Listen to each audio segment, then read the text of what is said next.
नमस्कार, NL interviews में आपका स्वागत है। आज इस सीरीज में हम एक खास मेहमान से बात करेंगे और एक खास किताब के बारे में बात करेंगे।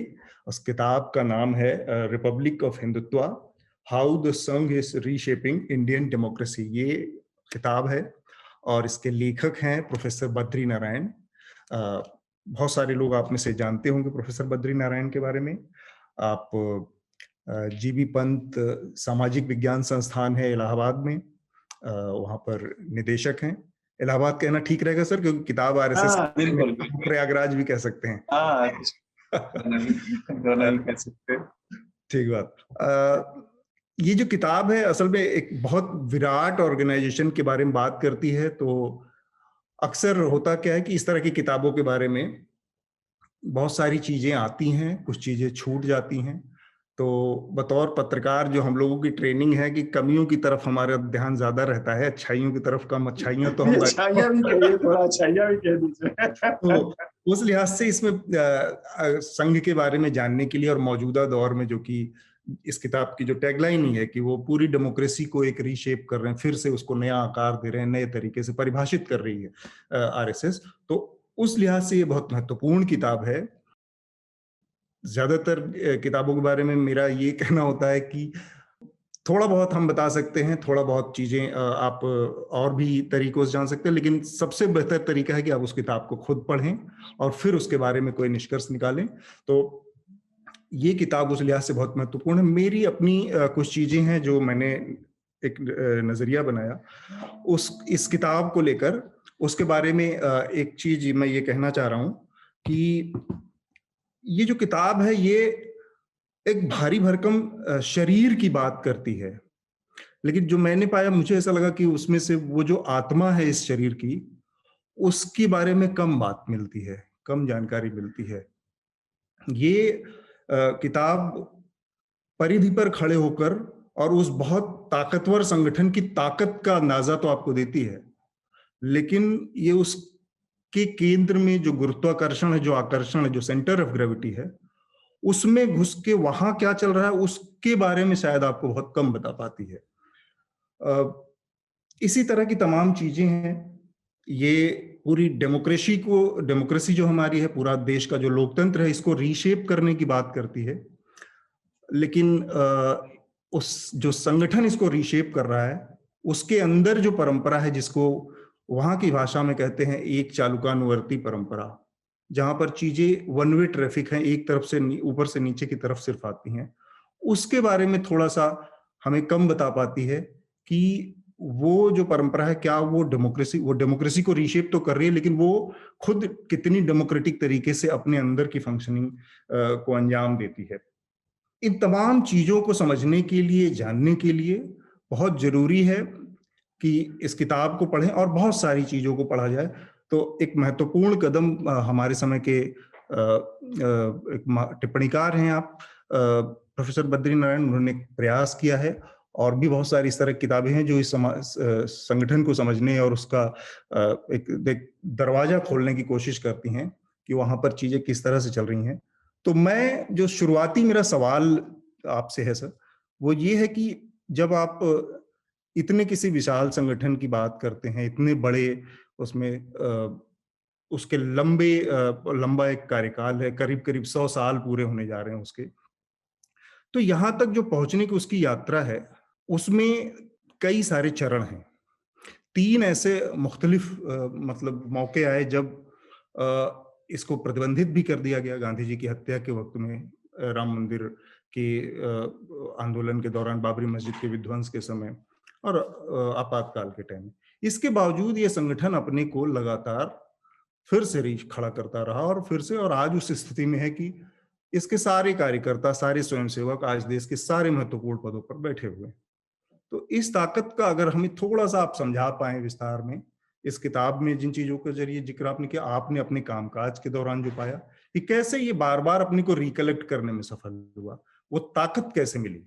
बहुत अच्छा सवाल आपने किया और आपकी अंडरस्टैंडिंग बहुत अच्छी है। एक जो आपने कहा कि एक मार्जिन से ये इतने बड़े संगठन को देखने की कोशिश है, तो एक्चुअली समाज विज्ञान की जो समस्या है वो ये है कि हम, अच्छा आत्मा नहीं स्ट्रक्चर, जो आपने कहा ना, जी समाज विज्ञान की समस्या है कि समाज विज्ञान हमेशा स्ट्रक्चर को ही देखता है। हम अपने फील्डवर्क के थ्रू स्ट्रक्चर को ही टाइप करते हैं, कि जी डॉक्यूमेंट करते हैं प्रोसेसेस को, स्ट्रक्चर को। आत्मा तक हमारी पहुंच नहीं है, क्योंकि आत्मा आत्मा तक इसलिए पहुंच नहीं है क्योंकि एक तो हम नीचे से देख रहे हैं, ऊपर से नहीं देख रहे हैं। तो हमारी मोहन भागवत जी से कभी मुलाकात नहीं है, हमारी किसी भी उनके टॉप लीडरान से बहुत कम लोगों के साथ बातचीत है, और वो भी एक दो बार की मुलाकात। तो हमारा जो जो सोर्स ऑफ है वो ग्रास रूट, जी संघ जैसी ग्रास रूट पे दिखाई पड़ता है करते हुए, वहां से हम चीजों को पकड़ने की कोशिश कर रहे हैं। कई बार गलतियां, हो सकता है मैं सही पकड़ ना पाऊं, लेकिन जो आपने कहा ना कि जो वन वे ट्रैफिक जो होता है, यहाँ पर मैंने कोशिश की है कि टू वे ट्रैफिक कैसे बन रहा है संघ के प्रक्रिया में, वो देख। एक जो आपने कहा ना कि ऊपर से चलती है चीजें यहाँ पर, लेकिन मैंने कई बार देखा कि नीचे से भी चीजें चलती हैं यहाँ पर। जैसे मोहन भागवत जी जब भी कहीं जाते हैं, तो जो मीटिंग करते हैं प्रचारकों के साथ, वो सारे कहीं ना कहीं एक बड़े संगठन को लीड कर रहे होते हैं, और वहां का फीडबैक उनको मिला होता है। वो फीडबैक वो मोहन भागवत जी को पास करते हैं, फिर वो एक अपना बैठ के वो लोग डिसीजन लेते हैं। तो डिसीजन मेकिंग प्रोसेस में नीचा शामिल है उनका, नीचा मतलब बॉटम शामिल है। और जब इम्प्लीमेंट करते हैं, तो इम्प्लीमेंट करने में भी आपने देखा होगा कि कोई भी बात संघ कहती है तुरंत नहीं इम्प्लीमेंट हो जाता, समय लगता है। लंबा प्रक्रिया है। हाँ हाँ, जैसे अभी अभी उन्होंने कहा कि मुस्लिम्स के बारे में जो बयान दिया, तो कोई जरूरी नहीं है कि पूरा संघ एक साथ उसको मान ले, वो एक समय लगेगा उस पूरे हैबिटस को खास तरह से वो करने में, एक्सेप्ट करने में, उस पूरे स्टेटमेंट को। तो वो एक two way process direct way बन जाता है। कोई भी एक्शन वन वे प्रोसेस हो ही नहीं सकता, क्योंकि पॉलिटिकल जैसे ही वो सोशल मोबिलाइजेशनल एक्शन होगा, उसमें टू वे शामिल ही होना होगा, ये नेचुरल आर्गुमेंट है। एनीवे, तो एक जो मेरा जो जिसकी क्राफ्ट ऑफ स्टडी की जो बात की उस पर, और ये मुझे लगता है अभी तक किसी भी इंटरव्यू में अभी तक ये बात नहीं आई। दूसरा जो आपने कहा कि ये क्यों अपने को बार बार रिवाइव कर लेती है, ठीक है। हाँ क्यों आज इतनी फैल गई। तो उसके दो कारण मुझे महत्वपूर्ण लगते हैं। एक तो लगता है जो एपिटाइट ऑफ जोड़ लेने का एपिटाइट, सबको अपने में समाहन करने का जो एपिटाइट है ना, सबसे जुड़ जाना और सबको जोड़ लेना। ये मुझे लगता है कि प्रचारकों का अगर आप देखेंगे द वे ऑफ फंक्शन, इस तरह से वो काम करते हैं। आपके पास पहुंच जाएंगे, कहेंगे आपके साथ चाय पीना है, चाय पी के आपके साथ किताब दे देंगे, आपको कुछ बुकलेट्स दे देंगे, कुछ आपके साथ। Even in corona time also वो 24/7 काम करके दिखते हैं आप।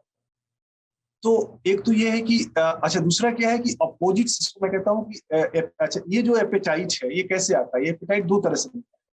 ये एपेटाइट बनता है, आप अपने को कितना फ्लेक्सिबल बनाते हैं, अपने को बार बार किस तरह से रीडिफाइन करते हैं टू इंक्लूड अदर्स। जैसे आपको जोड़ना है और आप कहते नहीं साहब हम आपसे नहीं जुड़ेंगे, तो हम कहेंगे नहीं नहीं आप जुड़ेंगे क्यों नहीं, आप तो हम ही हमारे ही हैं, आप हमसे अलग कहाँ हैं। तो अब आप तो जुड़ेंगे ही। अब ये नैरेटिव आज नहीं तो कल आपके दिमाग में फैलेगी, भाई बद्री जी कह रहे थे तो हम तो धीरे धीरे वो आपको जोड़ते चले जाते। तो और तो एक तो एपेटाइट ऑफ जोड़ने की एपेटाइट, अंग्रेजी में कहेंगे तो समस्या खड़ी हो जाएगी। इंक्लूजन कहेंगे तो लोग कहेंगे साहब इंक्लूसिव और एक्सक्लूसिव वाला डिबेट आ जाएगा, एक्सक्लूजन वाला डिबेट। तो वो आपको जोड़ते जाने की कला, शैली, ट्रेनिंग बहुत अच्छी। दूसरा वो एपिटाइट के साथ फ्लेक्सिबिलिटी ऑफ रीडिफाइनिंग देमसेल्फ, मेरे को बार बार रीडिफाइन करनी। जो आपने कहा ना, अपनी आत्मा का जो स्वरूप आत्मा होता है और आत्मा का जो वाइब्रेशंस होता है, उस वाइब्रेशंस को बार बार रीडिफाइन करते हैं। आत्मा में वो कहाँ तक कहाँ क्या है उसके पर कोई हमारे पास डॉक्यूमेंटेशन है। तो एक तो ये। दूसरा क्या है कि जब ये रीडिफाइन करते हैं तो अपोजिट्स को भी, अपने अपोजिट्स को भी जोड़ते जाते हैं। इनको कहा जाता है कि ये इनके अपोजिट्स हैं। जैसे दलितों के बारे में कहा गया, जो अम्बेडकराइट, जो हमारा मेन स्ट्रीम अम्बेडकराइट आर्गुमेंट है, वो दलितों को हिंदू के धर्म के खिलाफ का एक समूह, खिलाफ नहीं मतलब बुद्धिज्म यानी जो क्रिटिक ऑफ हिंदुइज्म एक तरह से के रूप में प्रस्तुत करता रहा है। लेकिन उन्होंने हिंदुत्व की इस चेतना को उन समूहों तक भी फैलाया, और इस किताब में मुख्य रूप से हमने डॉक्यूमेंट करने की कोशिश की है कि किस तरह से मार्जिनल कम्युनिटीज में हिंदुत्व की चेतना संघ के कामों से फैला है। तो ये मुझे लगता है जो शक्ति है, redefining themselves again and again, flexibility उसमें, और जो जोड़ने और जुड़ने की कला, और इस रिडिफिनेशन में अपोजिट्स तक पहुंचना और मोस्ट मार्जिन तक पहुंचना, यानी जो सबकी निगाहों में बचा हुआ है, नहीं आया है, वहां तक भी इनकी निगाह होती है, वहां तक भी इनकी पहुंच होती है। तो ये एक मुझे लगता है कि कारण है जिसके कारण इनका प्रसार लगातार। तो इसी का एक हिस्सा है, मैं किताब का ही एक हिस्सा थोड़ा सा पढ़कर, क्योंकि आपकी अपनी जर्नी भी आपने इसमें आरएसएस के बारे में उसका भी जिक्र किया अपने अनुभवों का, तो मैं उसको पढ़ता हूँ और थोड़ा सा फिर जानने की कोशिश करते हैं कि कैसे समय के साथ लोगों ने इसको समझने की, आपने भी फिर से इसको नए सिरे से समझने की शुरुआत की। आप कहते हैं कि I also become associated with the leftist writers group active in those days in the same town. ये आपके बिहार जिले का जो आपका गृहनगर है आरा, वहां की बात है। And consequently began to see the RSS through a leftist lens. Through popular left-wing booklets and the discourse of leftist leaders, a stereotypical image of the RSS emerged in my mind in 80s. This led to a dwindling of my association with the organization, gradually ending it altogether after some years. I spent more than 30 years of my life with left-invented image of the RSS. तो मेरे ख्याल से आप ये जो जिक्र कर रहे हैं वो ये है कि एक विचारधारा के प्रभाव में आप इसको लगातार देखते रहे, लेकिन जब आप ये किताब लिख रहे हैं तब शायद आपकी वो चीजें, आप उससे उबर चुके हैं। तो अब वो क्या विचार बने हैं जो नया है, जो कि वो स्टीरियोटिपिकल इमेज से अलग है, वो अगर थोड़ा सा हमें बता सके जो हमारे पाठक हैं उनको या दर्शक हैं। बिल्कुल, बहुत ये भी मुझे लगता है एक खोलने वाला सवाल है, बहुत अच्छा सवाल है। देखिए, मैं 2000 के आसपास दलित समूह पर मैं 30 सालों से काम कर रहा हूँ। 2000 के आसपास जब मैं बहराइच और गोरखपुर के आसपास के एरिया, गोंडा, बहराइच एरिया है, उसमें जब मैं फील्ड वर्क कर रहा था, तो मैंने देखा कि वहाँ ये जो प्रचारक समिति, लोकल प्रचारक लगातार उन बस्तियों में आ रहे हैं और जा रहे हैं और उनकी एक्टिविटी चल रही है। उनको हमने डॉक्यूमेंट करने की कोशिश की कई महीनों तक, कैसे काम कर रहे हैं, क्या कर रहे हैं। और तब और फिर वो जो है एक, लेकिन तब मेरे डेटा तो सब सही था, डेटा वही था जो आज भी है, यानी इवॉल्व किया है आज, यानी समुदायों में उनके लगातार काम करते जाना, ये एक तथ्य। इस तथ्य का हमने डॉक्यूमेंटेशन किया, कैसे कर रहे हैं, क्या कर रहे हैं, उससे क्या असर हो रहा है। लेकिन वो हम तब लेफ्ट लेंस का मतलब ये था कि जैसे हमारे दिमाग में था कि भाई ये कॉम्युनल ऑर्गेनाइजेशन, कॉम्युनल ऑर्गेनाइजेशन है तो कॉम्युनल राइट के लिए मोबिलाइज, या वो जो हमने पहले सुना पढ़ा था, यानी जो मैंने कहा ना कि पॉपुलर इमेज जो हमारे दिमाग में, पॉपुलर क्या गलत शब्द है शायद, जो जो जो लेफ्टिस्ट स्कोर्स में, लेफ्टिस्ट भी नॉट क्लासिकल, स्टीरियोटिपिकल इमेज जो आप, स्टीरियोटिपिकल इमेज आप कह सकते हैं, कि जो बुकलेट्स छपते थे उस समय, आरएसएस क्या है, आरएसएस कैसे करती है, हमारे जो वामपंथी साथी जो ग्रासरूट पे काम करते हैं वो अपना लिखते थे, हम लोग भी पढ़ते थे, और वही हमारे लिए गीता कुरान हुआ करता था, वही हम लोग रेफर करते थे हर जगह, क्योंकि हम लोग का, क्योंकि we were also inspired by those traditions. तो हमारे दिमाग में वही था। जब मैं एकेडमिशियन बना तो वो अवधारणाएं मेरे दिमाग में चलती रही, तब मुझे समझ में आया कि ये रियलिटी को तो हम टैप ही नहीं कर पा रहे हैं, यानी जहां हम दिख तो रहा है मुझे, लेकिन उस दिखने का परिणाम मैं ठीक से नहीं समझ पा रहा हूँ। तो धीरे धीरे इवॉल्व करता गया, और जब मैंने इस किताब को लिखने के पहले लगातार 6-7 साल से मैं अखबारों में इस डिस्कोर्स को अपनी तरह से उठाता रहा हूँ कि भाई देखिए, आरएसएस को समझिए, आरएसएस ये है, ऐसे काम करती है, आप नहीं समझेंगे तो you will lose many thing, ये सब। लेकिन तब वो किताब के फॉर्म में नहीं थी, तो ये डिस्कोर्स नहीं बन पाई। वो अखबारों में आता है, अखबारों की जिंदगी 1 दिन की होती है या 2 दिन की होती है, तो खत्म हो जाता है। जब मैंने लिखा तो अब मुझे ये समझ में आया, जो मैंने अभी आपको कहा कि आरएसएस इन दैट वे, कहते हैं ना, जोड़ने और जुड़ने का संगठन, उस जोड़ने और जुड़ने की कला। दूसरा मैंने कहा कि फ्लेक्सिबिलिटी, अपने को रिडिफाइन करना, यानी पहले क्या था, वर्सेस था, आरएसएस तरह से वो। तीसरा जो था, बहुत ही एक एरोगेंट किस्म का ऑर्गेनाइजेशन, बहुत ही इस तरह की इमेज हम लोगों के दिमाग में थी। लेकिन जब मैंने देखा कि बहुत ही फ्लेक्सिबल है और लगातार अगर आपको जोड़ना है तो वो अपने को रिडिफाइन करने के लिए तैयार है, उसको कुछ उसमें कोई बहुत, मैं कहता हूँ कि इनके पास फाउंडेशंस तो है बट फंडामेंटल्स नहीं। संघ के पास फाउंडेशंस हैं बट फंडामेंटल्स नहीं है, इसलिए वो अपने को लगातार बदलती जाती है। तो ये जो दूसरा, ये जो नया हमारी नया विजन बनी वो ये बनी। तीसरा मुझे जो मैंने आपसे कहा कि वो इस प्रोसेस में जब वो अपने को रिडिफाइन करती है तो डिफिकल्ट जोन्स में भी लगातार काम करती है, जाती रहती है। वहां जहां हम लोग सोच भी नहीं सकते कि वहां काम कर रहे होंगे, वो वहां पर भी पहुंचे काम कर रहे हैं। अनुभव ट्राइबल जोन्स में जहां पर नक्सलाइट्स और गांधीयन मूवमेंट्स काम कर रहे हैं वहां, और क्रिश्चियन मिशनरीज काम कर रही थी, अब आपको वहां आरएसएस काम करता हुआ। तो क्या जरूरत थी वहां जाने के लिए? अगर गए भी काम चल जाता भाई, चुनाव तो अगर पॉलिटिक्स भी करनी होती तो एक एक खास तरह से जो सोशल प्रोसेसेस में इंटरवीन करना और उसको चेंज करना इन देयर ओन डायरेक्शन, और उस प्रोसेस में हिंदुत्व की चेतना का लगातार विस्तार और विकास और उसका प्रसार, ये मतलब मुझे लगता है जो पहले क्या था हमने वर्सेस में हम देखते थे, अब इनका क्या है कि मतलब जुड़ना और जोड़ना, जिसको कि हमें ये एक्चुअली ये इनसाइट मैंने एक बहुत इमिनेंट मार्क्सिस्ट हिस्टोरियन है रणजीत गुहा, उनसे मुझे मिला। एक बार उन्होंने अमेरिका के बारे में हमसे कहा कि पता है तुम्हें अमेरिका, सबॉल्टन हिस्टोरियन है, बड़े सबॉल्टन हिस्टोरियन है, कि अमेरिका की शक्ति क्या है। अमेरिका सबको अपने में एप्रोप्रिएट कर लेता है, सबको अपने में जगह दे देता है। ये जो जगह दे देने वाली जो और इसके कारण ही वो अमेरिका इतना ग्रेट ट्रेडिशंस का, आप देखिए जितने भी ग्रेट ट्रेडिशंस क्या करते हैं भाई, बुद्धिज्म को हिंदुइज्म ने क्या कहा, बुद्धिज्म तो हमारा ही है, बुद्ध तो 12वें अवतार थे, हमारे बुद्ध तो आपके हिस्सा हो गए। इस तरह से लगातार मतलब लगातार आप अपने को अपने में जगह बना देना, लुक ओवर देयर, आप हमारे ही पास हो और आप हमारे ही हो। ये जो एप्रोप्रिएशन का जो प्रोसेस है इस हाँ किताब का एक प्रोसेस, बड़ा हिस्सा है, जो दूसरा दूसरा हाँ हाँ चैप्टर है वो इसी की बात करता है कि इसी की बात एप्रोप्रिएशन इज अ करता है, हाँ प्रोसेस। बिल्कुल बिल्कुल। तो जब आपने इस रीवॉल्व बार बार करने की प्रक्रिया हमको समझाई, तो मुझे एक चीज की कमी खटकी कि हम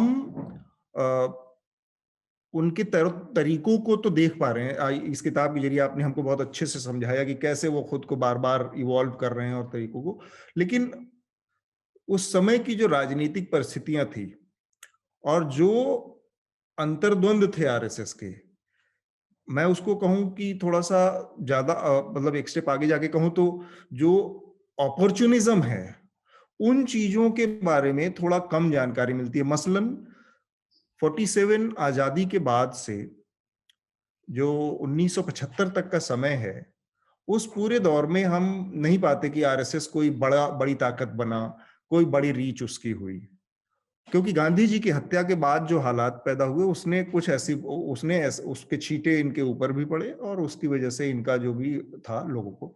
लेकिन इमरजेंसी के बाद जब हालात बदले, एक तानाशाही की सरकार स्थिति बनी, तब अपने को अप्रोप्रिएट करने के लिए जिस तरह से कई मोर्चों पर आरएसएस खेलता दिखा, मसलन जेपी का हाथ पकड़कर मुख्यधारा में शामिल होना, कई लोग इसको इस तरह से देख सकते हैं कि वो एक अवसर था जिसको भुनाया। तो जनसंघ के लोग, संघ के जो कार्यकर्ता थे पॉलिटिकल मूवमेंट में, उन्होंने जयप्रकाश का इस्तेमाल किया, और दूसरी तरफ जो आरएसएस के लोग थे, जिसमें सरसंघ चालक उस समय के बाला साहब देवरस, उन्होंने सुलहनामे की अनगिनत चिट्ठियां लिख मारी इंदिरा गांधी को। तो एक तरफ से ये अपॉर्चुनिज्म भी था, दूसरी तरफ से जेपी का के कंधे पर बंदूक रख के चलाने की कोशिश भी दिखी, क्योंकि वो हमारे सामने आया बाद में, दोहरी सदस्यता के आधार पर इनका अलगाव हो गया आपस में 2 साल के बाद ही, 2 साल की सरकार में।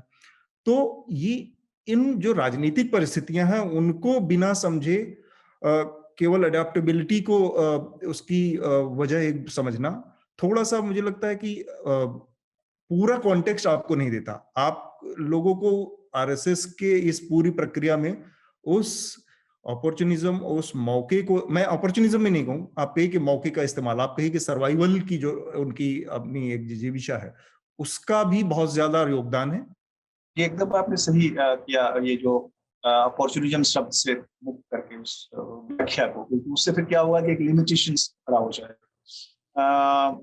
अपॉर्चुनिज्म और एक तरह से ये किताब क्या कर रही है, ये किताब उनके हिस्टोरिकल प्रोसेसेस को नहीं डॉक्यूमेंट कर रही है। आपने देखा होगा ये कॉन्टेम्परेरीनेस की किताब है, एकदम कॉन्टेम्परेरी में क्या हुआ। तो हमने उस पर बहुत देखने की कोशिश नहीं करी है, उस समय क्या क्या हुआ कैसे। लेकिन जो कहते हैं कई बार होता है, प्रेजेंट से भी पास्ट को समझते हैं, पास्ट से आप प्रेजेंट को समझते हैं, कई जी बार प्रेजेंट से भी पास्ट को समझते हैं। तो अगर आप ये देखिए कि एक संगठन, जैसे आपने कहा ना कि 75 के पहले तो कोई बड़ी शक्ति नहीं, लेकिन हम लोग को ये नहीं पता होता है कि कहाँ कहाँ कब कब काम कर रहे हो। यानी एक संगठन 90 साल तक मीडिया से इतना दूर रहा, एक खबर तक नहीं छपती थी एक बार में लाइन, और आज इम्पोर्टेंट संगठन बन गए क्योंकि अब मीडिया से वो इंटरैक्ट कर, पहले नहीं करते। तो पहले वो एक तरह से एक अपने को बंद संगठन रखते, लेकिन लगातार वो काम कर रहे हैं, लगातार काम करते, लगातार उनका मिशन, वो एक मिशनरी संगठन, आरएसएस इज ए मिशन, ठीक बात। मिशन। तो मिशन अपनी तरह से लगातार काम करता रहता है और बिना वो करते रहते, लेकिन हम लोग उनको डॉक्यूमेंट नहीं करते क्योंकि हमारे दिमाग में क्या था कि ये तो फासिस्ट ऑर्गेनाइजेशन है, तो कम्युनल ऑर्गेनाइजेशन, तो जो कम्युनल राइट होता था तब हम आरएसएस को सोचना शुरू करते थे कि देखो आरएसएस इसमें इन्वॉल्व है। और लेकिन हम ये देखते थे कि आरएसएस अन्य दिनों में क्या क्या कर रही है, कैसे अपने को समाज के लिए फैला रही है, कैसे जोड़ रही है। यानी हम मतलब ये जो जर्नलिस्ट और हमारा जो मेन स्ट्रीम मीडिया और मेन स्ट्रीम हमारा जो लेफ्ट स्कॉलरशिप है, वो एक गलत जगह से स्ट्राइक कर रही थी संघ को समझ। ऐसे 75 के पहले आप नहीं समझा, 76 में जब बाला साहब देवरस ने ओपन अप किया अपने पॉलिटिक्स में संघ को, उन्होंने कहा कि एक तरह से बड़ी भूमिका, आपने कहा ना एक अवसर भी था, वो उस अवसर के रूप में देखा, अवसर था या जरूरत थी, जरूरत भी हो सकती है, एक तरह का तानाशाही इंदिरा गांधी की जो थी उसको रोकने के लिए एक अवसर भी हो सकता है और एक जरूरत भी हो सकती है, तो वो इंटर किए उसको। और फिर ट्रांसफॉर्मेशन शुरू होता है, समरसता का अभियान भी वहां से काफी तेज होता है, ढेर सारी बातें जो हमने इसमें कही हैं उसका अगर आगे वो देखें तो वहां से उसको एक गति मिलती है, वहां से वो आगे बढ़े। तो ये सही है कि ये हम इस बात को नहीं समझा पा रहे हैं पहले क्या क्या होगा, लेकिन अपॉर्चुनिज्म हम शब्द नहीं इस्तेमाल करना चाहिए। और पॉलिटिकल कंडीशन में आपने कहा कि पॉलिटिकल कंडीशन को जब तक आप नहीं समझेंगे, लेकिन संघ का क्या है, संघ कहती है कि भाई सरकार तो आती जाती रहेगी, हमारी मूल शक्ति समाज है, हम समाज में अपने को फैलाए और वो अनवरत फैलाते रहते हैं। जब उनको जरूरत पड़ती है तो राजीव गांधी की भी तारीफ कर देते हैं, यानी जरूरत मतलब उनको लगता है कि ये आदमी हमारे लाइन के आसपास इस समय कर रहा है, काम कर रहा है, यानी या इंदिरा गांधी को जब बांग्लादेश का वॉर होता है तो बांग्लादेश के वॉर के समय इंदिरा गांधी की भी तारीफ करते हैं। तो इन दैट में उनका अपना एजेंडा बहुत साफ है कि अपने एजेंडा के अराउंड जो भी पॉलिटिक्स आएगी उसको हम अप्रिशिएट करेंगे, और हमारे जो कार्डर्स हैं वो अपनी समाज शक्ति लगातार बढ़ाते हैं, उनकी अपनी शक्ति क्षुण्ण और लगातार विस्तृत होती जाती है, वो दिखाई नहीं पड़ती। पॉलिटिकल बड़ा इंटरेस्टिंग है, एक हमारे पॉलिटिकल एनालिस्ट का ग्रुप है जो rights in Indian express and all, वो कहते वो मानते हैं कि नहीं ऐसा मानते थे जब 14 में कि नहीं वो संघ कुछ नहीं है, 10 लोग भी तो नहीं दिखाई पड़ते उनके, वो जो है वो ये जो बीजेपी के जो ये करिश्मा है लीडर्स की, वही बड़ी चीज है। मैं तब भी कहता था और आज भी कहता हूँ कि मूल शक्ति का जो गर्भगृह है वो संघ शक्ति है, और ये जो आपको करिश्मा दिखाई पड़ता है, करिश्मा को भी एक बेस चाहिए होता है, बिना बेस से करिश्मा नहीं चाहिए। करिश्मा कैसे मर रही है आप देख रहे होंगे, सबसे बड़ा करिश्माई परिवार कौन था यहाँ पर, और क्या स्थिति, बेस ऑर्गेनाइजेशन नहीं है उसको ट्रांसफॉर्म करने वाला, तो उस करिश्मा को इन पॉलिटिकल रिजल्ट। तो इस तरह से अगर आप देखेंगे तो संघ एक बहुत ही गतिमान संगठन, लगातार बढ़ते जाने वाला संगठन है, और हमें अभी उसकी कोई और किसी पार्टी, कोई और संगठन ऐसा दिख नहीं रहा है। सोशल मोबिलाइजेशन, पॉलिटिक्स सब छोड़ दीजिए, पॉलिटिक्स में तो है ही नहीं, सोशल मोबिलाइजेशन में जो संघ की तरह लगातार रोज बढ़ रहा हो। कल किसी से हंसते हुए कह रहा था कि संघ के लोगों को टर्न के रूप में बुला लेना चाहिए बहुत सारे पॉलिटिकल पार्टीज को अपने यहाँ, जो विपक्ष है, ताकि वो ट्रेन करें कैसे मोबिलाइजेशन करना चाहिए।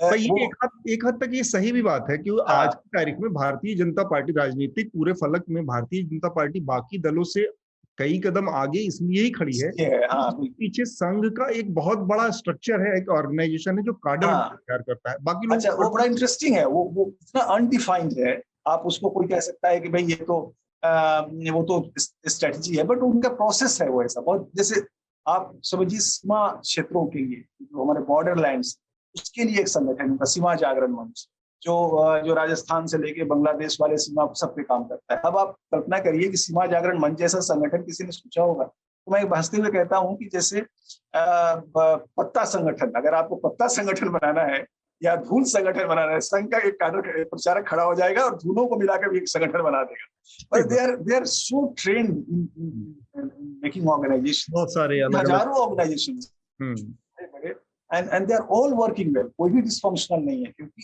कांस्टेंट मॉनिटरिंग है, कांस्टेंट फीडबैक है। ये इंटरेस्टिंग, मतलब ये गजब तरह का संगठन है। मैं तो जब इस पर काम करना शुरू किया तो मैं बहुत ही कहते हैं ना, बहुत सारे वो स्टेरियोटाइप्स, बहुत सारे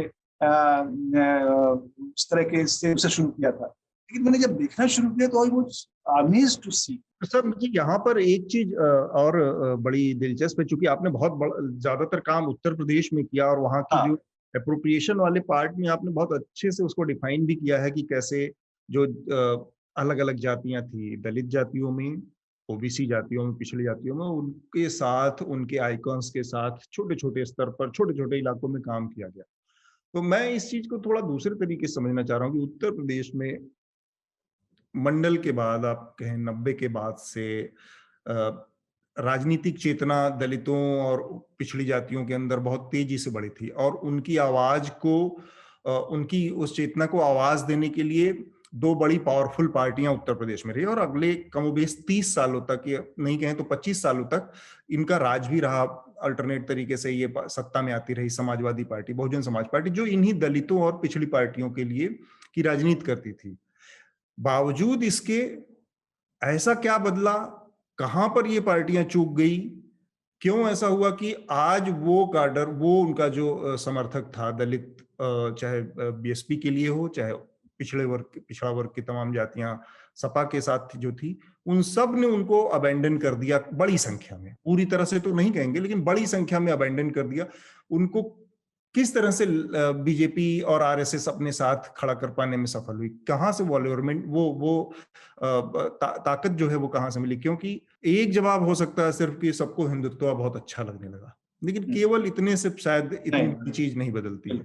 जी, ये बहुत अच्छा आपने सवाल किया और बड़ी खुशी हो रही है आपके साथ बात करके कि बहुत ही अच्छे तरह से आप उस चीज को पोस्ट कर रहे हैं। मैं थोड़ा सा पहले जो मैंने बात की, थोड़ा सा रिप्लाई और जी, कि बीजेपी के बारे में कहते हैं ना कि बीजेपी कांग्रेस हो जाएगी। अभी आपने देखा होगा पॉलिटिकल एनालिस्ट की बात है, बीजेपी भी कांग्रेस की तरह होती है।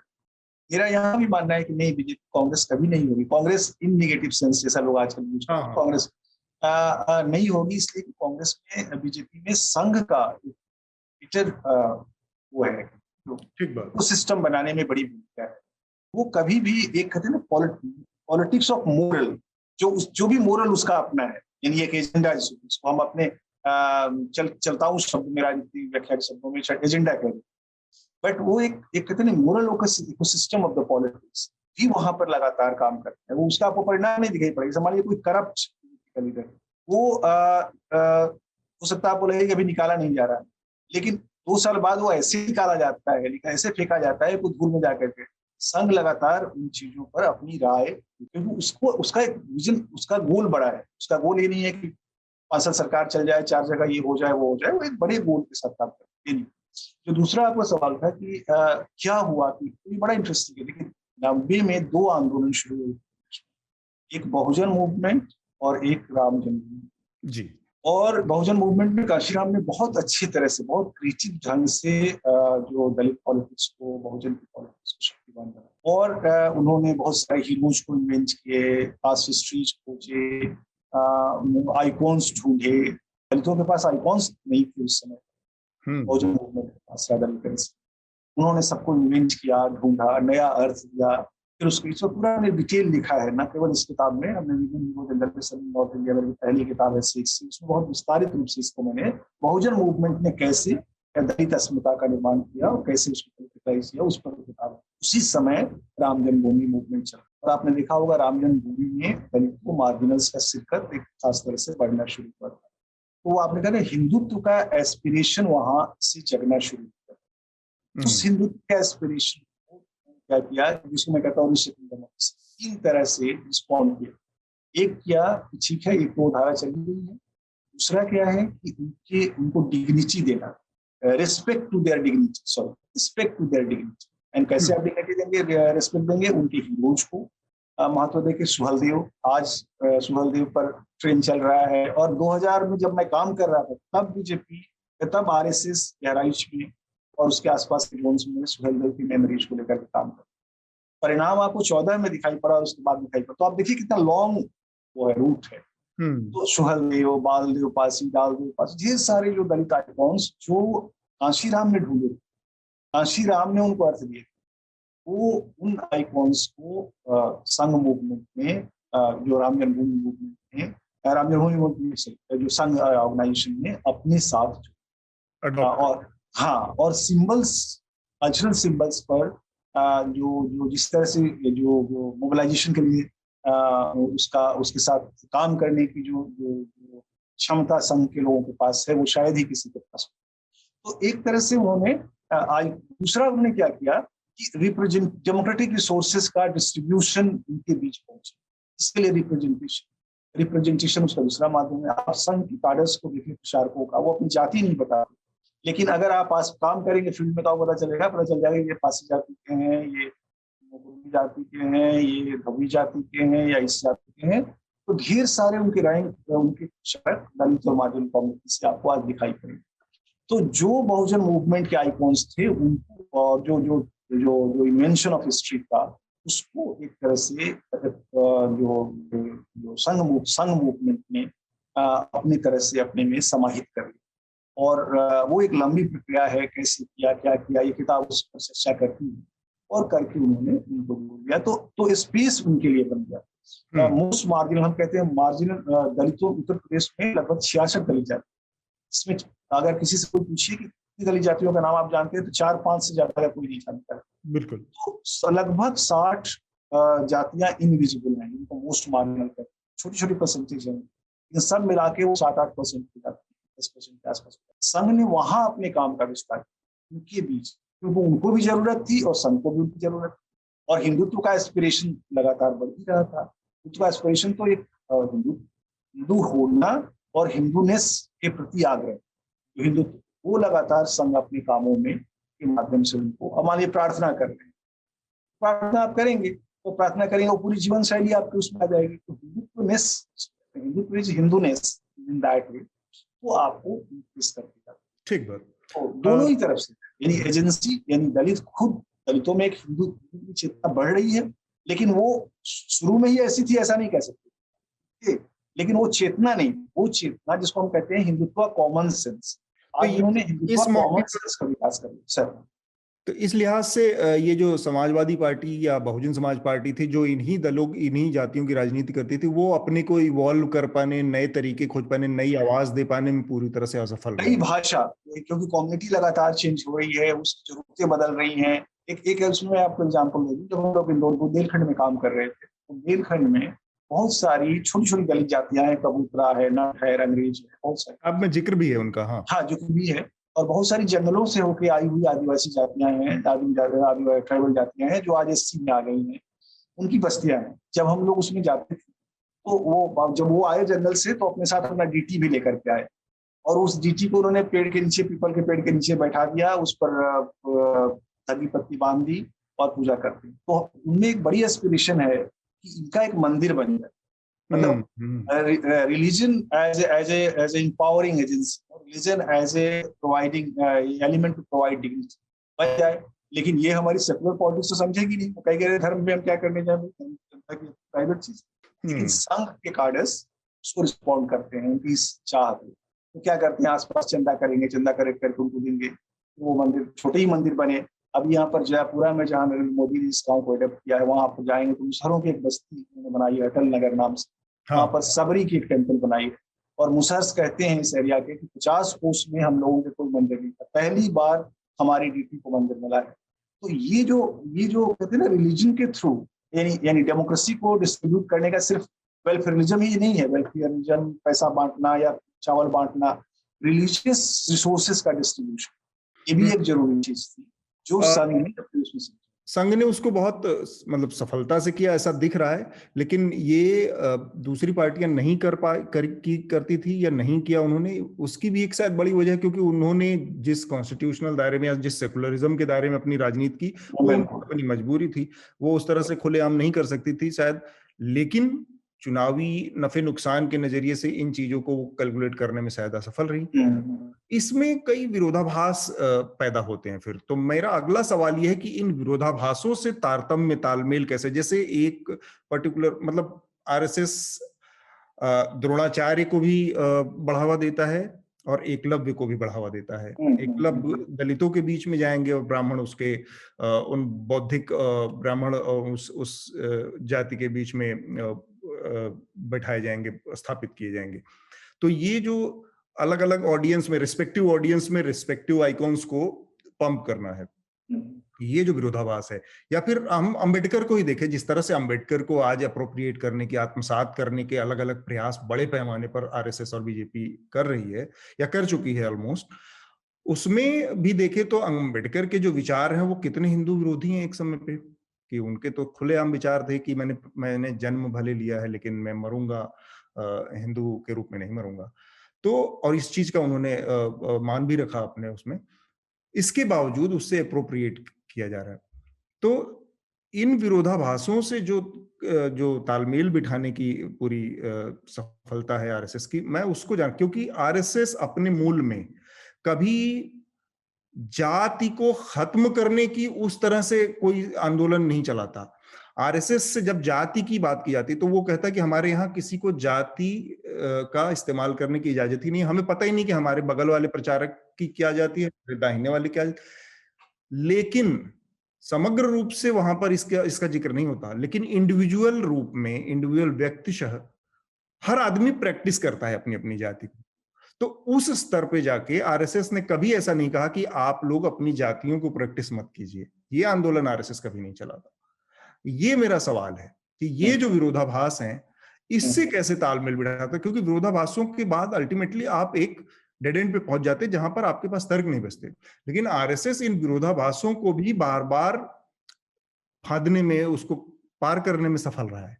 देखिए, आपके इस प्रश्न के 3 आयाम हैं। एक जो आयाम है वो है कि विरोधाभासों का समन्वय है ना, सिंथेसिस ऑफ अपोजिट्स।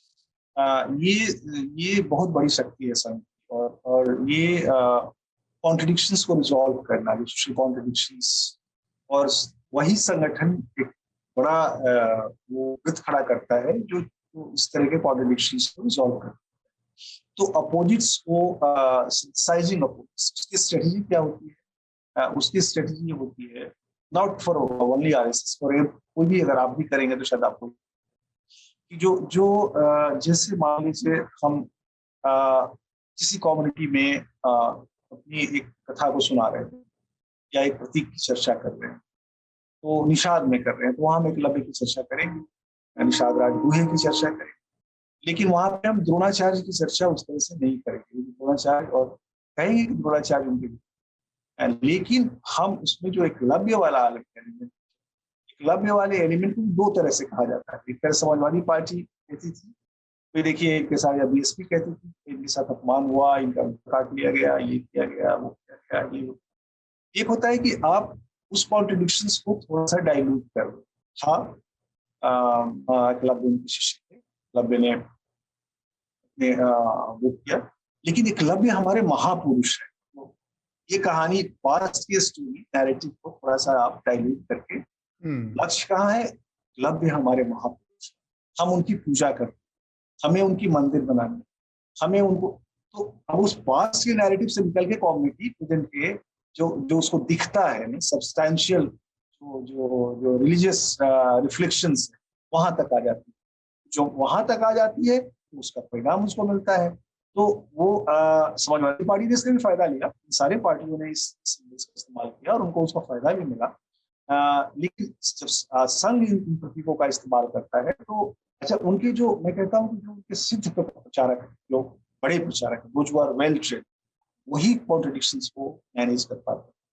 जो नौसिखुआ प्रचारक होगा वो ठीक से मैनेज नहीं कर पाएगा, परिणाम सोशल टेंशन होगा या उसका कम्युनिटी के साथ संबंध खराब होगा। तो बहुत ही ट्रेंड किस्म के नैरेटर है, ओरेटर्स, उसमें ओरेटरी का बहुत बड़ा रोल होता है। मैंने इसमें एक बात कही है, शायद आपने देखा हुआ जी, किस तरह से ओरेटरी बहुत महत्वपूर्ण है। बहुत महत्वपूर्ण है, और ओरेटरी की जो जो जो तत्व हैं उन्होंने कहाँ से लिए। इसमें बताया कि जैसे लगता है ना कि भागवत किस्सा कथा कोई की परंपरा जो है। हाँ, कथा परंपरा जो है, कथा परंपरा जो है हमें, और गाँव के लोग कथा परंपरा बहुत अच्छा लगता है, कथा सुनना चाहते हैं। जी, बस जी। कथा कैसे कही जाए और क्यों कही जाए, यहाँ पर मोबिलाइजेशनल बीज एंड फॉर्म्स छुपा हुआ थोड़ा सा इसी से जुड़ा, थोड़ा अब जो और चीजें हैं आरएसएस के पहलू से जुड़ी, हिंदुत्व और हिंदुइज्म का जो कॉन्ट्रडिक्शन है, उस पर भी थोड़ा सा मैं जानना चाहूंगा, क्योंकि किताब को पढ़ते हुए वो जो एलिमेंट है वो शायद अनटच्ड है, जो है। बिल्कुल। एक एक आक्रामक विचारधारा है, दूसरी बुद्ध और गांधी की परंपरा है, जो हिंदुइज्म है, जो सनातन है, जो हम आरएसएस की परंपरा में देखते हैं, वो एक आक्रामक परंपरा है, उसमें हिंसा की भी वैधता है, वो हिंदुइज्म से उस तरह से तालमेल नहीं बिठा पाती। तो ये जो द्वंद है हिंदुत्व और हिंदुइज्म का, उसमें जब आपकी किताब पढ़ते हुए मैंने एक जगह देखा, तो मैं फिर से किताब को ही पढ़ना चाह रहा हूँ, उसका वो हिस्सा आपने लिखा है री इन्वेंटिंग द आरएसएस वाले के लास्ट में एकदम, कि criticism of its organization based violence and hollow talk cannot defeat the RSS because the outfit has strength of appropriation and inclusion। तो ये तो ठीक है कि अप्रोप्रिएट कर लिया करने की एक बड़ी ताकत है ये। उसके बावजूद भी जो ये आपने थोड़ा सा एक स्ट्रॉन्ग वर्ड पहली बार इस्तेमाल किया कि हॉलोनेस ऑफ द टॉक, आप नहीं लड़ पाएंगे। तो मैं ये जानना चाह रहा हूँ दोनों चीजों, दोनों बातें, कि एक तो हम क्यों नहीं लड़ा जा सकता आरएसएस को उसकी इस कमी से, जो कि साफ दिखता है कि कहीं ना कहीं उनमें एक अग्रेशन है, उनका एक इस तरह का ट्रैक रिकॉर्ड, एक लाइन ये भी रही है। और वो उससे लड़ने के तरीकों को आपने कहा कि वो हॉलो टॉक है, उससे आप बहुत ज्यादा नहीं, तो ये एक तरह की निराशा भी दिखाता है जो अपोजिशन है। ये ऐसा क्यों है, ये दोनों चीजों में? ये रतन जी, एक आपने इस दो प्रश्न आपने किए, तो हिंदू और हिंदुत्व का जो आपने कहा कि दोनों में कॉन्ट्रडिक्शन है, दोनों एक दो तरह की चीजें हैं, फन और हिंदू।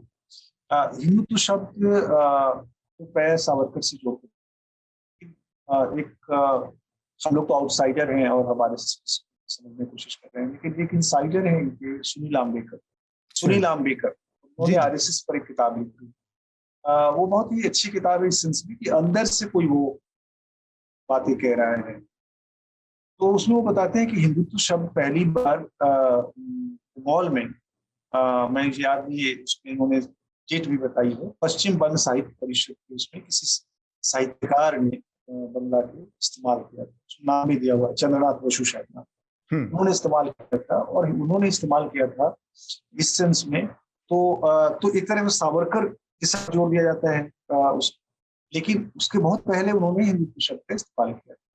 तो मुझे लगता है we are trying to reinvent the meaning of Hindutva given by Chandranath Basu his speech, वो बाद में किताब के रूप में भी छपी, जिसमें हिंदुत्व का मतलब ये होता है कि हिंदूनेस, है ना, हिंदूनेस। तो हिंदू लाइफ, हिंदूडम, तब हिंदू और हिंदुइज्म, नॉट हिंदुइज्म, हिंदुइज्म नहीं, हिंदुइज्म शब्द से लोग बहुत बचते हैं, जैसे आप हिंदुइज्म कह देंगे और फिक्स हो जाएगा, तो आपको उसमें इन्वेंशन की छूट नहीं होगी।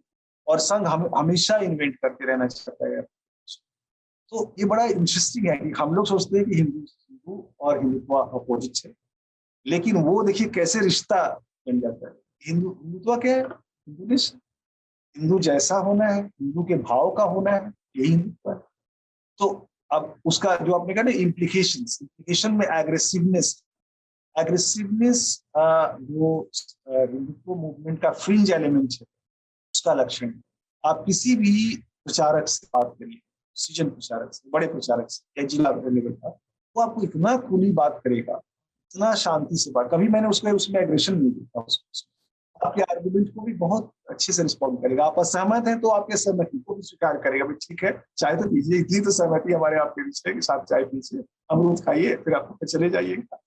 तो ये बड़ा इंटरेस्टिंग है कि आप जो है कोई भी वर्सेस नहीं खड़ा होने देना चाहते अपने उसमें। यहाँ भी एक तरह के रिश्ता जोड़ लेना है हिंदू वालों, तो इसका ही फायदा उनको मिल रहा है। क्योंकि इसमें मैंने जिक्र किया है कांग्रेस के बहुत बड़े लीडर का स्टेट, जो आज आइकॉन है कांग्रेस पार्टी, उन्होंने कहा है कि देखो कि हमारे पास क्या है, 150 साल की भाषा, आजादी में हमने ये किया, आजादी में हमने वो किया, हमने ये किया, और संघ के पास 5000 साल की भाषा है, जिसमें जीवन मरण से लेके 16 संस्कार की भाषा है। ये जो हिंदू धर्म की भाषा वो उन्होंने अपने मोबिलाइजेशन की भाषा में रूपांतरित कर लिया, ये उनकी बहुत बड़ी और इस, क्योंकि उसमें कुछ करना नहीं है ना, आप उस शब्द का इस्तेमाल करिए, वो शब्द आपको कम्युनिटी में सीधे इंटरप्रेट करा देगी, क्या देगी। इसका जो अगला शुरुआत में ही मुझे एक चीज मैंने देखी, तो जो मुझे जिसने मेरा ध्यान खींचा, आपने एक शिकायत उसमें दर्ज की है किताब में। अच्छा हाँ, आपने एक जो बहुत अच्छी बात, सवाल जवाब नहीं दे पाया, हॉलोनेस क्या है, हॉलोनेस, एग्जैक्टली, हाँ, कि आप लड़ नहीं सकते, मैं बात करूं, मैं ये कह रहा हूँ उसमें संघ जो है लगातार इवॉल्व कर रहा है और आप उसके पुराने इमेज पर चोट कर रहे हैं, हमला कर रहे हैं। जैसे कहते हैं ना, हाथी चली गई उसकी छाया रह गई, अब आप उस छाया को पीट रहे हैं। जो छाया पर जब आप अटैक करते रहेंगे, आप मूल आत्मा को, जो आपने कहा ना, आत्मा को तो समझ नहीं पाएंगे, तो आप छाया पे ही अटैक कर रहे हैं। तो आपको लग रहा है कि संघ कम्युनल है, संघ ये है, तो आप कम्युनलिज्म को पीटते जा रहे हैं। संघ उसके सेवा कार्य के रूप में क्या, उसके गलत शब्द, संघ की सेवा कार्य में क्या क्या कर रही है, कैसे कैसे कम्युनिटी को जोड़ रही है, उस पर आपकी नजर ही नहीं है, तो आप संघ से कैसे संवाद कर पाएंगे, अभी बात में काम। और इसको बहुत मोटी राजनीति की भाषा में समझा जाए तो लोगों के बीच में गैर चुनावी वक्त में काम करने वाले आपके पास लोग ही नहीं है, आपके लोग के चुनाव के वक्त और चुनावी नजरिए से देखने वाले लोग हैं। वक्त उतरते इधर 12 महीने 24 घंटे 24/7 काम करने वाले अलग अलग लोग हैं। बिल्कुल, आप बेसिकली उसकी तरफ इशारा कर रहे हो। महत्वपूर्ण बात है कि जो आप लड़ाई ये लोग क्या करते हैं, सिर्फ चुनावी समय में आएंगे, चुनाव के मौसम में चुनाव करेंगे, उसके बाद दूसरे दिन जाएंगे, जीतेंगे तो ठीक है, नहीं जीतेंगे तो बैठेंगे 5 साल के लिए। इसी का एक और हम आखिरी की तरफ, अंत की तरफ बढ़ रहे हैं, 2-3 बहुत जल्दी महत्वपूर्ण सवाल है।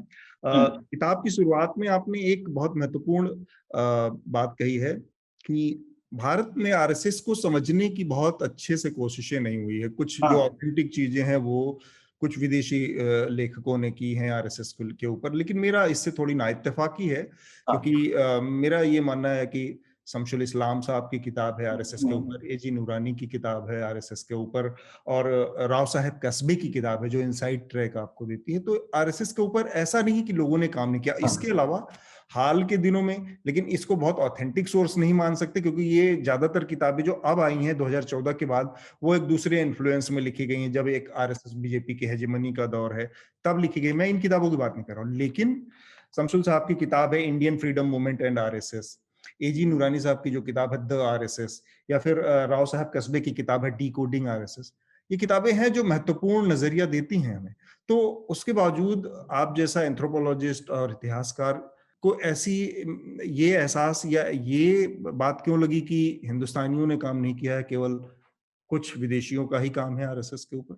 नहीं, मैंने उसमें आपने लिखा होगा इंट्रोडक्शन में, मैंने ये बताया है कि हिंदुस्तान में भी क्या क्या काम हुआ, कुछ लोग कामों का जिक्र किया है। लेकिन मेरा जो ये कहना है कि कम कोशिश हुई, कम, मैं कहता हूँ RSS is less research organisation, सबसे कम काम आरएसएस पर हुआ है। क्यों कम हुआ है? एक जो इसलिए कम हुआ है, एक तो हुआ है वो एक खास लेंस में हुआ है, और वो लेंस जिसकी तरफ मैंने इशारा किया, उस लेंस की एक समस्या है, क्योंकि वो सही कहते हैं ना, सही आरएसएस को देखना, आरएसएस उसके लिए जो हिस्टोरिकल पर मान लिया हम डिबेट न भी करें, हो सकता है शमशुल इस्लाम साहब का काम हिस्टोरिकल समय में जो आरएसएस थी वो वैसी ही रही होगी, अगर हालांकि इस पे बहुत सारे लोगों का बात नहीं है, लेकिन आरएसएस इन प्रैक्टिस, आरएसएस कैसे काम करता है, आरएसएस की एंथ्रोपोलॉजी, आरएसएस के कामों का डॉक्यूमेंटेशन, इस पर बहुत कम काम हुआ है। इसलिए मैं कहता हूँ कि टिप ऑफ आइसबर्ग है। मैं भी जितना जानता हूँ बहुत कम जानता हूँ, और इस बहुत इस मामले में विस्तारित समय। तो अलग अलग मुद्दों पे काम होना चाहिए था, जो नहीं हुआ। यानी अगर आपको इंडियन पॉलिटिक्स, अब पहले इंडियन पॉलिटिक्स समझना था तो क्या होता था कि आप कांग्रेस को समझते कांग्रेस पार्टी को थे, समझिए। पॉलिटिक्स को समझते थे, लेफ्ट पॉलिटिक्स को समझते थे। बिल्कुल। मेरा मानना है कि अगर आप इंडियन पॉलिटिक्स को समझना चाहते हैं तो आपको संघ को समझना पड़ेगा।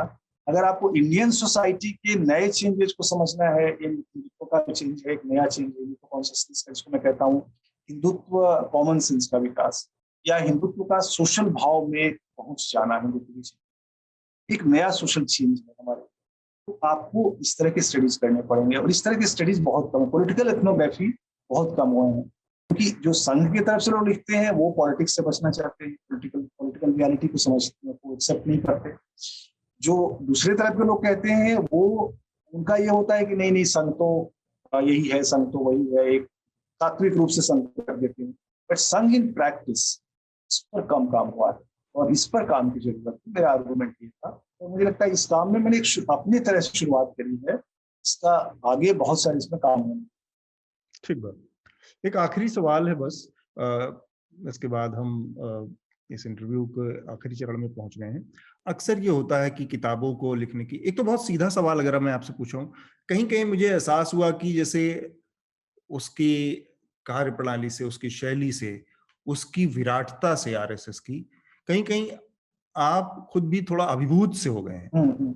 और उसमें उस तरह की चीजें आई हैं कि जब आप अभिभूत हो जाते हैं तो कई बार शायद कुछ चीजें मिस हो जाती हैं। ऐसा आपको भी महसूस हुआ? नहीं, ऐसा हो सकता है। मेरे साथ एक डबल प्रक्रिया साथ साथ चल रही। एक तरफ मैं अभिभूत था, देख मुझे लगा था अरे ऐसा भी हो रहा है, अरे ऐसा भी हो रहा है, ये भी हो सकता है। जो हमने सोचा नहीं था वो सब फील्ड में, कई बार आप कॉन्सेप्ट जो लेके चलते हैं जी। और जब फील्ड में जाते हो तो टूटती जाती है, उनका टूटता मैं देखा। तो उसके लिए अच्छा, उसके लिए मैं आश्चर्यचकित हो रहा था, अभिभूत की जगह आश्चर्यचकित शब्द ज्यादा सही वो हो रहा था। और वो आश्चर्यचकित होना कई बार अभिभूतिकरण में बदल भी जाता है। लेकिन उसके साथ मैं एक सोशल साइंटिस्ट हूँ, मेरी सबसे बड़ी लड़ाई इस किताब में ये थी कि मैं बहुत साध की भाषा लिखता हूँ। हाँ। एक बहुत साध के, बहुत सधे कदमों से मैं इसमें बात, और मैंने वो कोशिश करी है। और ये अच्छा है कि इवन सॉफ्ट राइटिस्ट, मैं जो फ्रिंज राइटिस्ट की बात नहीं करता, वो सब तो आगे देंगे, लेकिन जो सॉफ्ट राइटिस्ट एक अच्छा हिंदू पब्लिक का स्कॉलर है, वो भी कह रहा है कि नहीं इसमें ऑब्जेक्टिविटी। और लेफ्ट भी, नीलांजन रिव्यू किया बिजनेस स्टैंडर्ड में, उन्होंने हमारी आलोचना भी करी उसमें बहुत ज्यादा, लेकिन उन्होंने ये कहा कि भाई ये बहुत जरूरी एकेडमिक ऑब्जेक्टिव ढंग से इन्होंने बात भी करी। ये हमारी एक बड़ी लड़ाई थी, और ये हमने, इसमें भी मैं पूरी तरह सफल नहीं हो पाया हूँ, ये मैं कह रहा हूँ आपको कि 80% 60% का मामला होगा। लेकिन और संघ पर काम करना इस मामले में डिफिकल्ट है कि आइदर पक्ष और विपक्ष, आप दोनों के बीच बढ़ जाते हैं, आप प्रिय देख नहीं पाते उसका। लेकिन फिर भी जो मुझे दुख है, और इंडियन रीडिंग पब्लिक, खुशी भी है कि इस किताब को बहुत पढ़ा जा रहा है, महीने में इसका सेकंड वो आ गया और काफी चर्चा में। लेकिन दुख इस बात की है कि लेफ्ट फ्रिंज और राइट फ्रिंज दोनों ही गालियां दे रहे हैं फेसबुक पर, सोशल साइट पर। कोई कह रहा है आरएसएस हो गया, कोई कह रहा है कि ये हो गया, कोई कह रहा है कि अरे ये तो जो है वो जो ये कह रहे हैं, ये तो लेफ्टिस्ट थे तो इन्होंने कैसे ऐसे कर दिया, और ये तो ये है और वो तो वो है, तमाम तरह के, दोनों तरह से हमें पॉलिटिकल कह दिया, हमें पॉलिटिकल तो हम लोग है नहीं, पॉलिटिक्स से हमारा कोई रिश्ता नहीं है, तो ऐसे कैसे कह दिया। तो मैंने कह दिया न्यू आरएसएस, तो इस पर भी है कि भाई न्यू आरएसएस है कि नहीं। लेकिन इवन देन ये दोनों ही तरह के जो सुरुचिपूर्ण पब्लिक है, रीडिंग पब्लिक, इस किताब को पढ़ रही है और इस किताब से संवाद कर रही है। लेकिन मेरा ये मानना है कि हर किताब में कमियां होती हैं, इसमें भी अपनी कमियां होंगी, और हम लगातार इवॉल्व करते हैं। अभी मैच्योरिटी अभी और आनी है, यानी हो सकता है हम अगली किताब में और मैच्योर होकर के आए और बेहतर होकर के आए।